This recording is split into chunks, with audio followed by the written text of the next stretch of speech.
Hi guys, Kuyang Sir and ating sis. Kuyang Robert Saluta again at Exo Armoring Company Inc. located at Marcos Highway, Cainta, Rizal.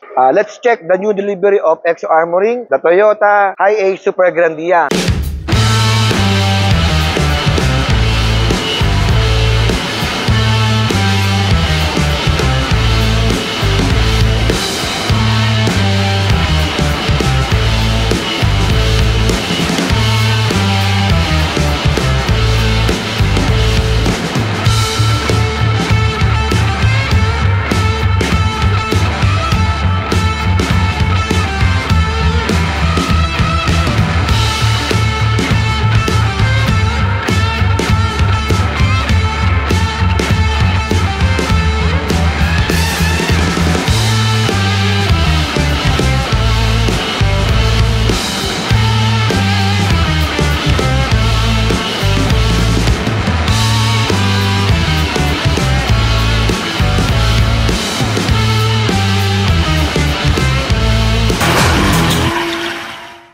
So bago natin i-vlog to, no, gusto ko lang emphasize sa inyo na lagi tayo nagbablog dito sa planta para makita ninyo yung ating pong lugar. So ganito to kalaki po, 2,500 square meter po itong planta natin. Sabi natin before pa, 20 years na tayo na sa armoring business. Let's go back to the features ng Toyota Hi-Ace. Check natin yung mga ginawa nila sa Toyota Hi-Ace Super Grandia, no. Ito is assault rifle protection po. Ito po yung mga pang long firearm. So hindi lang po handgun ang ginagawa natin sa IS, kahit assault rifle po ginagawa natin. At ito po ay mga pang ilang vlog na natin sa Hi-Ace. Natin yung sakyan, no, para makita natin yung mga ano yung mga ginawa ni Exo Armoring dito. This car is for delivery, no. Tapos na ho tayo dito. After siguro na i-explain yung mga features nito, no, na ginawa natin, test drive tayo, no. Hindi ko na siguro kailangang explain sa inyo yung mga ibang features ng auto itself. Pero this one is 2.8 liter na diesel. So, kaya naman niyang i-handle yung added weight natin. No? What is assault rifle? No?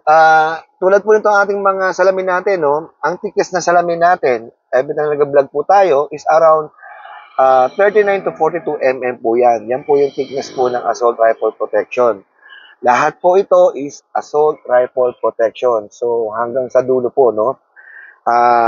Like po yung explanation po natin before, pag nag-armor tayo, lagi po tayo meron pong bullet catcher at overlapping. Ito po yung overlapping. Ito naman po yung bullet catcher natin na parang nakaharang ng ganito po. Ayan po. Even po sa windshield po natin, no, ito po nga, yan po, hindi lang yung nakikita sa portion na ito, itong portion na ito. Ito po may mga armored po yan, in between yung glass po niyan. At ito po yan. Sa side po makapasin po ninyo, no? Itong portion na to, itong parang black na to, yan po. Yan po yung ring na tinatawag po natin. Lahat po ng sasakyan, pag ginagawa natin, meron pong ring hanggang baba po yan. Kasi po, yung in between po ng salamin natin, meron pong offset yan. So, we put something para wala ho tayong gap doon. Para may ganito po yan. Ito pong portion na ito. So, parati ho natin makikita ho ninyo, no? Since meron pong salamin po dito na maliit na parang bent po na glass, so, lagi ho siyang merong gap. So, ayan po, meron ho tayong overlap dito na bakal po.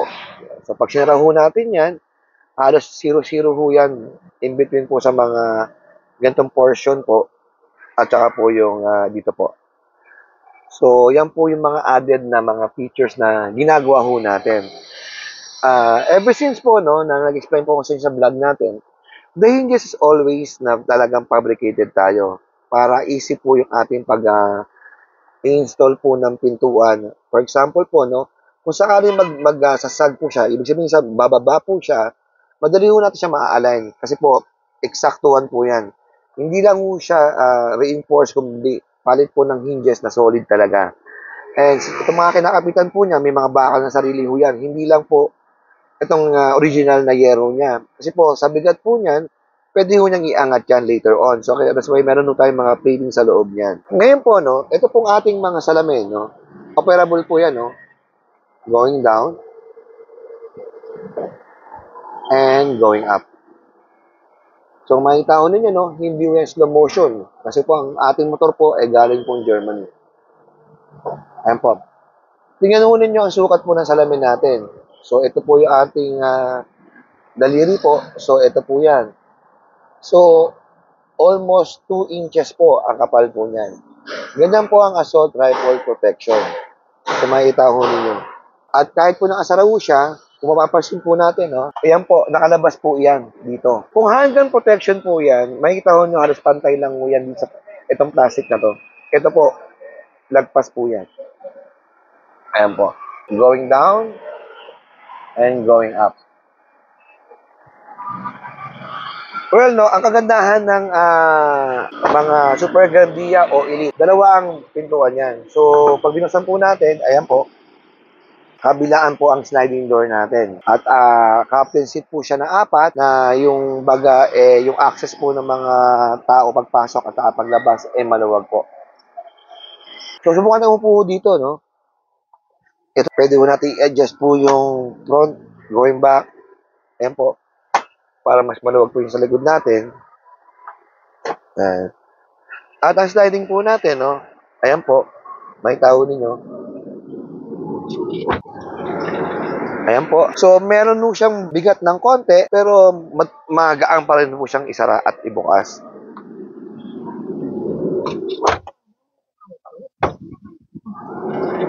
Ayan po. So, ang kaiba naman po nito sa ibang mga unit, no, tulad po ng Elite. Yung Elite po is power sliding door po siya. Pinipress lang po siya bago magsara. So, ang advantage po ng manual, if in case meron po tayong emergency, so madali po itong mag-slide. Unlike po sa automatic, syempre, hintayin mo natin siya magsara. So, yan po yung kagandahan po ng mga walang automatic. So, ito, no, yung salamin, no, makikita ho ninyo. Ayan po. Ayan, no. Kung mapapais po ninyo, no, meron po tayong mga, pinaliit natin ng konti yung salamin natin, pero malaki pa rin po siya kung titingnan po natin, no, para medyo gumaan po yung sa mga sliding natin. At saka meron pong mga holder po siya talagang nakahulma doon po sa pagkaka-curve po ng salamin na original. So, bali, flat glass na po lahat po yan. The original glass is nasa labas po. So, hindi nyo makikita na may armor siya kahit katukin ho nila. So, maliwanag pa rin po siyang tingnan, kahit po naka-double po siya, no? At ito naman po ay naka-sealed na maayos po. Inside at saka outside po. So, punta sa likod naman po kung ano yung mga ginawa ni Exo, no? Ito, no? Tingnan nyo, no? Pag sinara natin, syempre depende po kung anong posisyon na sasakay natin pag open at saka pag close. Kung titingnan ninyo, no? Ito, sa likod natin, meron po tayong armored. So, hindi na po natin siya ginawang isang buong pintuan. Meron pong dalawang extra door po dito. Kasi po masyado pong malaki. At lalaki masyado, liit ngayon yung opening. Ito po, ayan po. Yan. Yan, manual po yan. Ang ginagawa ho ng iba ay tinatanggal po itong last row. Okay, para mas maluwag po yung 4 na captain seat. Although ito naman po ay nagpo-fold naman po sideway, left and right. So para may access kayo. Ngayon po, kung hindi naman ninyo kailangan na nabuksan ito, kasi pa rin po ang access niya. Kasi po kung ito po ay naka-fold, pwede nyo ilagay lang ho yung gamit nyo rito na mabilis. Yan po ang pagkakaiba sa ibang ginagawa natin, ng mga unang binablog natin. Ito po kasi masyado malaki. Kaya ang design niya parang 3 door. One salamin, sumunod right and left. So ang ganda naman itong mga Super Grandia, no? Ito naman po ay may mga vacuum type. So makikita ko ninyo, no? Ayan po. Makikita nyo kusa siyang binabacuum. Ito po ang kagandahan ng mga ganyan. So punta ko tayo sa kabilang side. Bago tayo pumunta sa mga suspension, no? Ito, same kung ano yung ginawa natin sa kabila. Yung ating pong mga roller, may mga ginawa po tayo dyan para medyo magaang pag slide po natin. May mga fabricated po dyan na mga ginawa tayo sa mga upper and lower po ng mga dinadaanan po ng mga bearing. Same, kung ano po yung meron po sa kabila. Power window, left and right po tayo. Ayan. Same po. Ayan po. Lahat po ng ina-armored natin sa sasakyan, we see to it na meron tayong mga upgrade ng mga suspension. Kaya kung makita ho nito, no, kahit po yung height natin na assault rifle, yung height niya, eksakto sa dating original height. So we upgrade spring and shock. Ayan po. Meron din po tayong run flats inside nito, no? Na you can run up to 50 kilometers depende sa road condition. So, lahat po yan, including the spare tire. Meron po tayong run flat. Ito po, suspension nito, ganun din po. Front and rear, shock absorber, coil spring, palit po tayo lahat.